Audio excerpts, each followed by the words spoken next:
अस्सलाम वालेकुम दोस्तों, आज आपके सामने हाजिर है अफसाना 3.5 आने का खुलासा। तो आइए शुरू करते हैं। ये अफसाना सादत हसन मंटो का तहरीर करदा है, जिसमें वो जेल के तजुर्बात, मुजरिमाना नफ्सियात और निज़ाम अदल की बेहिसी को मौजू बनाते हैं। कहानी का आगाज़ एक कॉफ़ी हाउस से होता है, जहाँ रावी यानी मंटो, उसका दोस्त नसीर और एक साबिक कैदी रिजवी, जो वादा माफ़ गवाह बनकर रिहा हुआ था, आपस में गुफ्तगू कर रहे होते हैं। रिजवी उन्हें अपने जेल के दिनों और अपने एक अजीब साथी कैदी भग्गू का किस्सा सुनाता है। भग्गू एक इंतहाई गरीब और मजबूर शख्स था, जिसने शदीद नागहानी हालात, अपने बच्चों और बीवी की भूख मिटाने और दवा के इंतज़ाम के लिए 3.5 आने की चोरी की थी। इस मामूली सी चोरी पर कानून ने उसे 1 साल कैद बामशक्क़त की सख्त सज़ा सुनाई थी। रिजवी बताता है कि भग्गू कानून की नज़र में तो आदी चोर था, लेकिन इंसान के तौर पर वो बेहद ईमानदार, सच्चा और हमदर्द था। जेल में जब एक मौके पर रिजवी के मठने यानी टखने की हड्डी टूट गई, तो भग्गू ने पूरा 1 साल बड़ी लगन के साथ उसकी खिदमत की और उसका ख्याल रखा। जेल से रिहा होने के बाद भी भग्गू ने रिजवी से वफ़ादारी निभाई और जेल में रिजवी तक सिगरेट पहुंचाने के लिए संतरी को रिश्वत देने के खातिर रकम का इंतज़ाम किया। रिजवी की ये बातें सुनकर नसीर और मंटो कानून के दोहरे मेयार पर गहरे फ़िक्र में पड़ जाते हैं।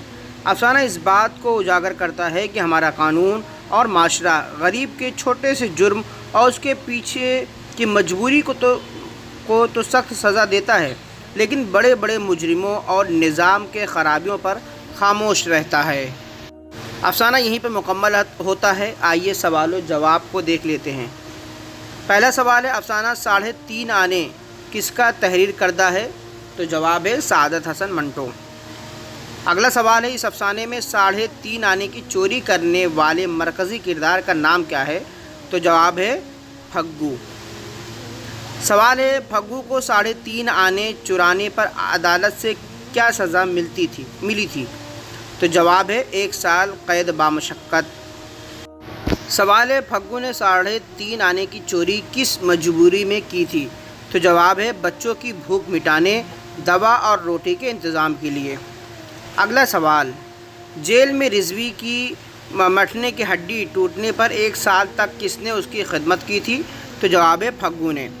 अगला सवाल, भग्गू की ईमानदारी और हालात पर सबसे ज़्यादा ताज्जुब और गुफ्तगू किसने की? तो इसका जवाब है नसीर ने। अगला सवाल है, भग्गू ने जेल के संतरी को रिश्वत देने और रिजवी को सिगरेट पहुंचाने के लिए कितने रुपए का इंतज़ाम किया था? तो जवाब है 10 रुपये का, रिजवी के लिखे हुए रुक्के पर, है ना। मतलब उन्होंने एक रुक्का लिखा था, उसमें ही बताया था कि 10 रुपये का उसने इंतज़ाम किया था। अगला सवाल है, रिजवी किस हैसियत से जेल से आज़ाद हुआ था? तो जवाब है वादा माफ़ गवाह बनकर। अगला सवाल, इस अफसाने का मरकज़ी पैगाम क्या है? तो जवाब है कानून सिर्फ़ गरीब की मजबूरी और छोटे जुर्म को सज़ा देते हैं, जबकि जुर्म के पीछे छिपी इंसानी हालत को नज़रअंदाज कर देता है। यहीं पर हमारा अफसाना मुकम्मल होता है। मिलते हैं अब हम अगले अफसाने में, तब तक के लिए बहुत बहुत शुक्रिया।